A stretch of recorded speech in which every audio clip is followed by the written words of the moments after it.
What screams rich asshole? My uncle, who was an incredibly successful heart surgeon at the time, once took me to a show in downtown Austin. When we got to the venue, there was nowhere to park.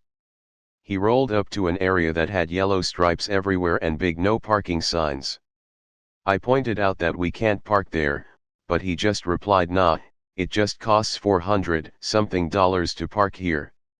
I do it all the time. They won't tow a porch." He was right, they didn't tow his car and just gave him a ticket. My friend went to a rich kid's school. Wasn't rich herself, got in on scholarship, but she has the craziest spoiled rich kid stories.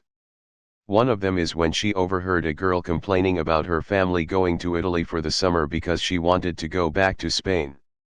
She was on the verge of tears about how she never gets what she wants. I taught private swim lessons for a while in a wealthy region of Georgia. The price for a 2WK session of classes was $150 per child. I usually had the parents prepay each 2WK session prior to the first class. One client was the town doctor.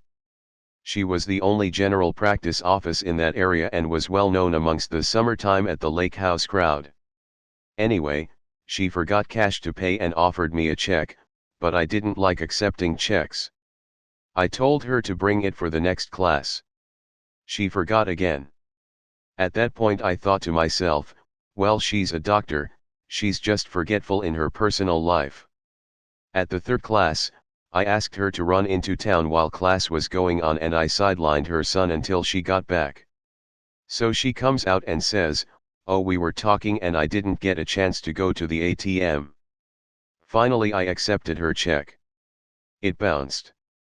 I had to drive all the way back up there and go to her bank.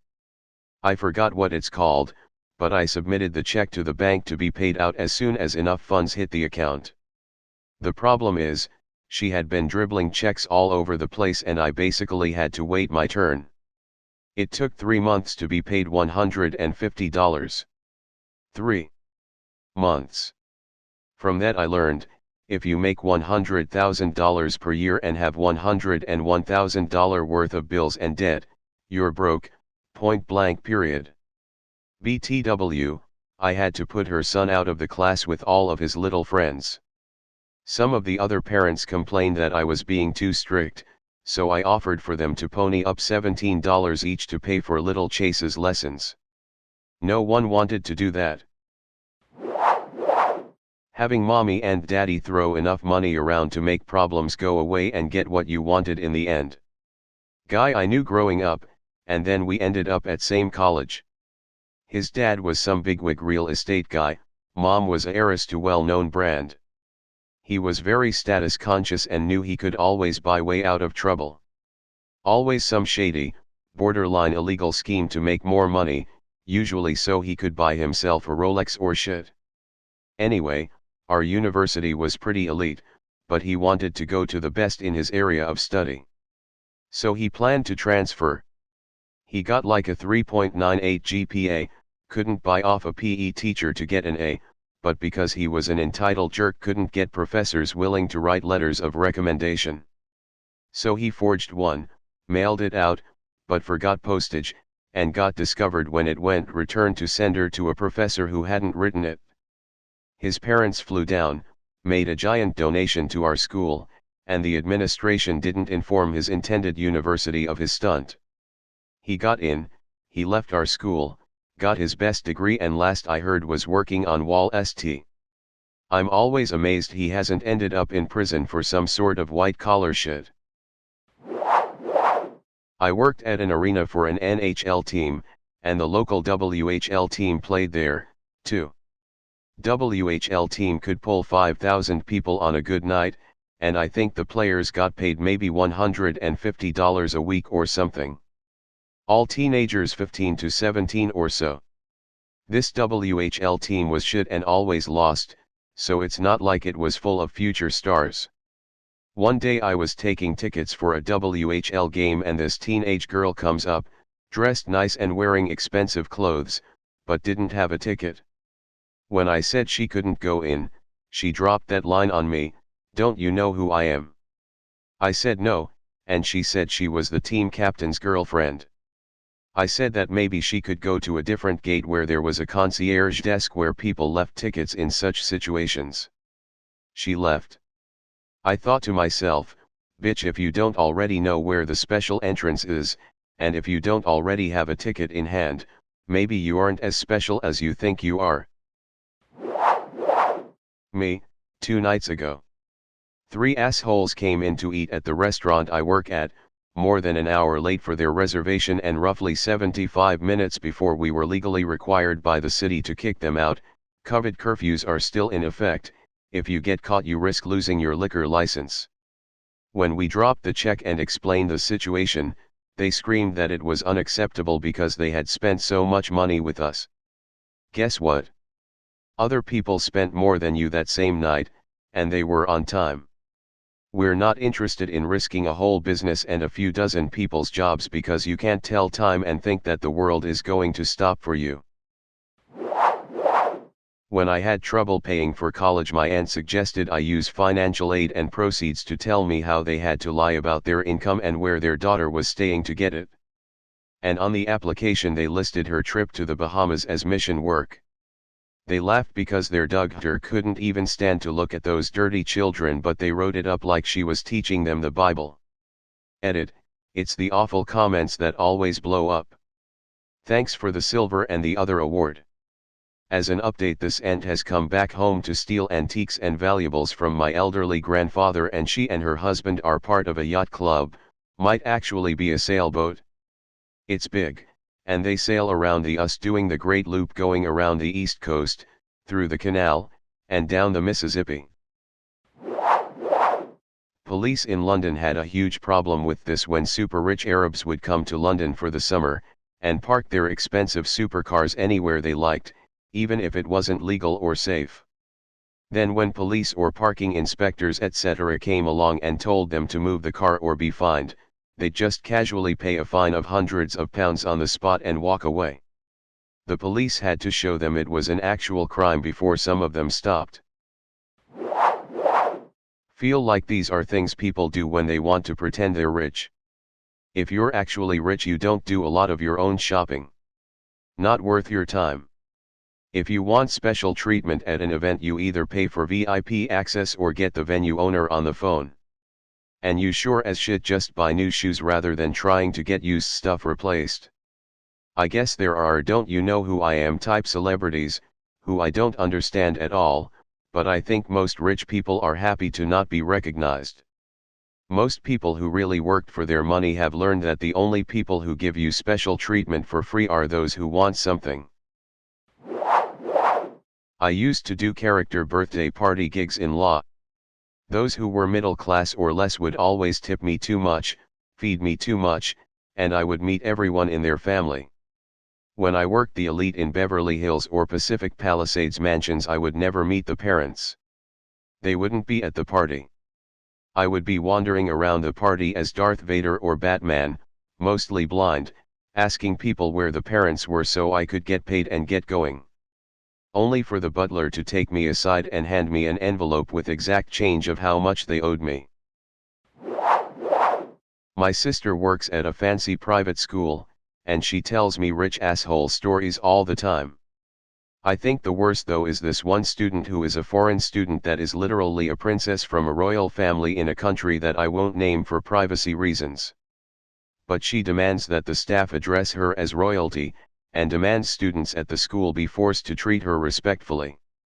My sister also told me that a trend has happened throughout the school where students will reference each other with royal monikers like Your Highness or My Lord to piss her off, because if everyone is addressed like royalty then in the end it means nothing anymore. Which I can agree with to an extent, but not in Burberry. He'd drop at least $5,000 per visit. Was your ex named Greg perchance, because we may have the same ex?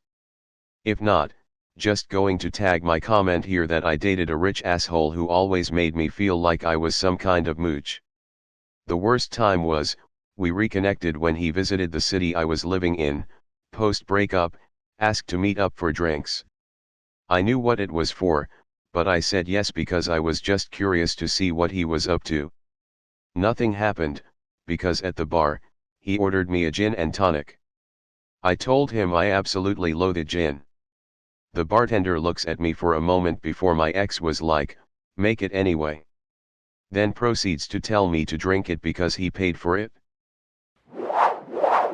My cousin's wife, very rich, stayed at our house while she and my cousin were in town. She brought her dog with her. One day we went out to pick up some groceries and run some errands. She decided to stay home by herself. While we were out, her dog got sick in our house. When we got home, a few hours later, she calmly came downstairs and said, "Oh, while you were out the dog got sick," and she pointed at the spot, expecting us to clean it up for her. I can't imagine what her life was/is like that led her to not immediately clean up her dog's own shit.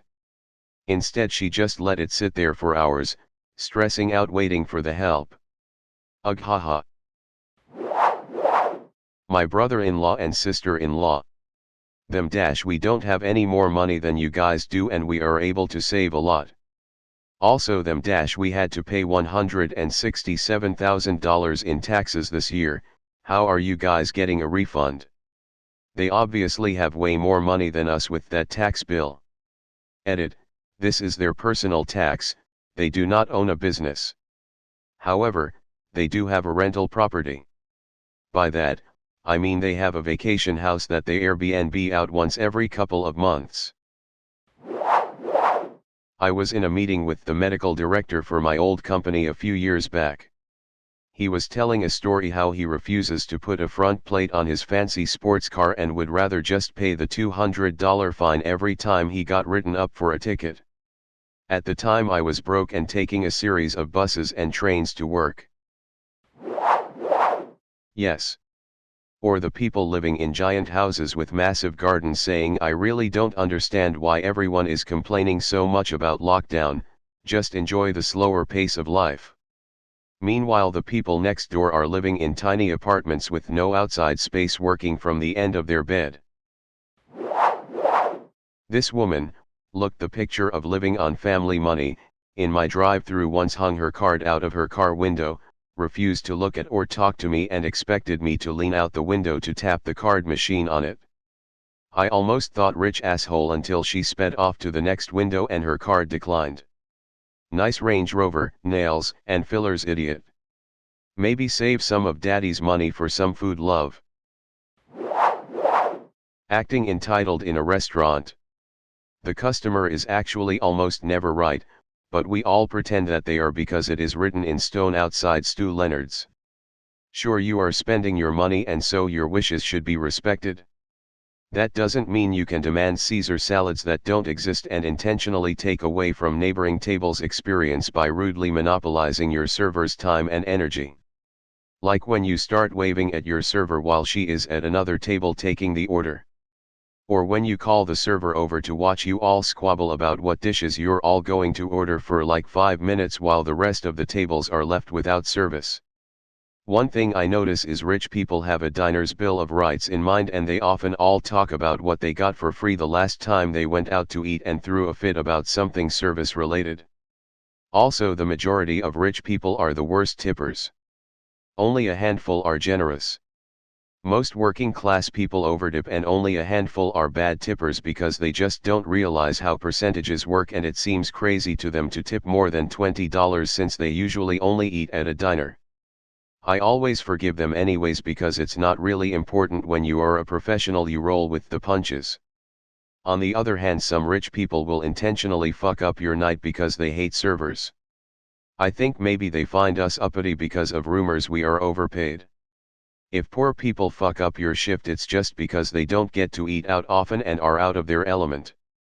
In NYC you can usually tell the rich assholes because of their little American flag pins and the very specific preferences about all sorts of random shit, like wanting to see a certain percentage of ice shards floating on their martini so they know it was really shaken enough and then sending it back for more ice shards. The worst ones are the regulars who own property close by the restaurant because they think you are their fucking slave. *Edit, Titas is not a good vodka, rich assholes. It literally tastes like hairspray compared to other vodkas. Here is a short list for all you rich assholes of vodkas you may like that are not fucking Tito's. Hangar 1, Industry Standard, both made in the USA, Chopin, Belvedere, Grey Goose, Monoplov. These are all actually really fucking good, and Chopin and Monoplov and Industry Standard are actually gluten-free. My doctor, who always wears the biggest and most obnoxiously gold fucking watch imaginable. Guy always seems like I'm wasting his time. I went in a few months ago because I felt a lump under my skin, and he was dismissive and said there wasn't anything there. After some protest, he finally ordered an ultrasound. As he was walking me out, he said, "Trust me, there is no mass there," and opened the door for me to leave. I had a angiolipoma that was easily found. Obnoxious accessories and a "you're wasting my time" demeanor is the worst. Had a guy call us out to service and repair fixtures in his house.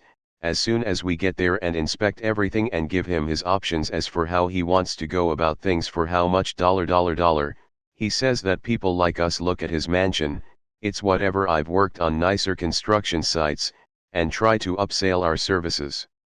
We tell him no, we give options that include the bare minimum fix and that we charge a rich person the same we charge a poor person.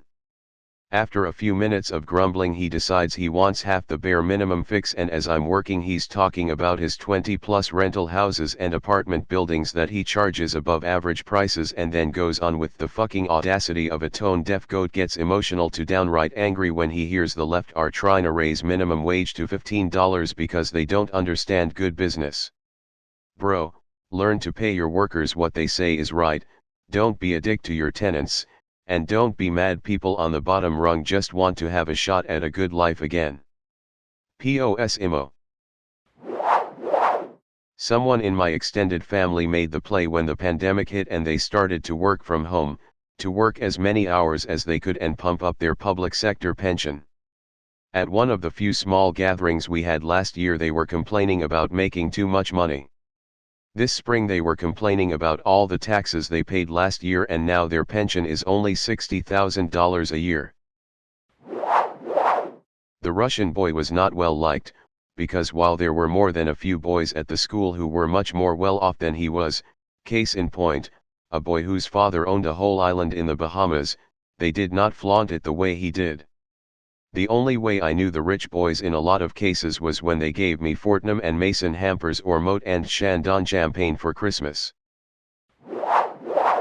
Whenever there's an article about how less and less people are able to have savings, be able to buy a house, etc., and their response is something like, if you stop getting takeaways and coffees you could save tons of money each year or get a side hustle, on top of working 50 hours a week.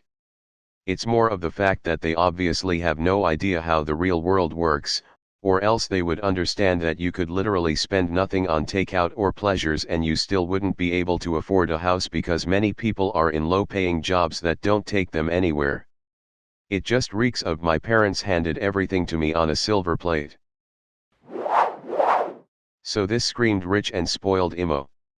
My godmother's granddaughter graduated from high school and they threw her a Great Gatsby-themed graduation party, and she had 3 outfit changes throughout her party, and her dad bragged about how he spent $2,000 on each dress and they flew the dress out from Italy.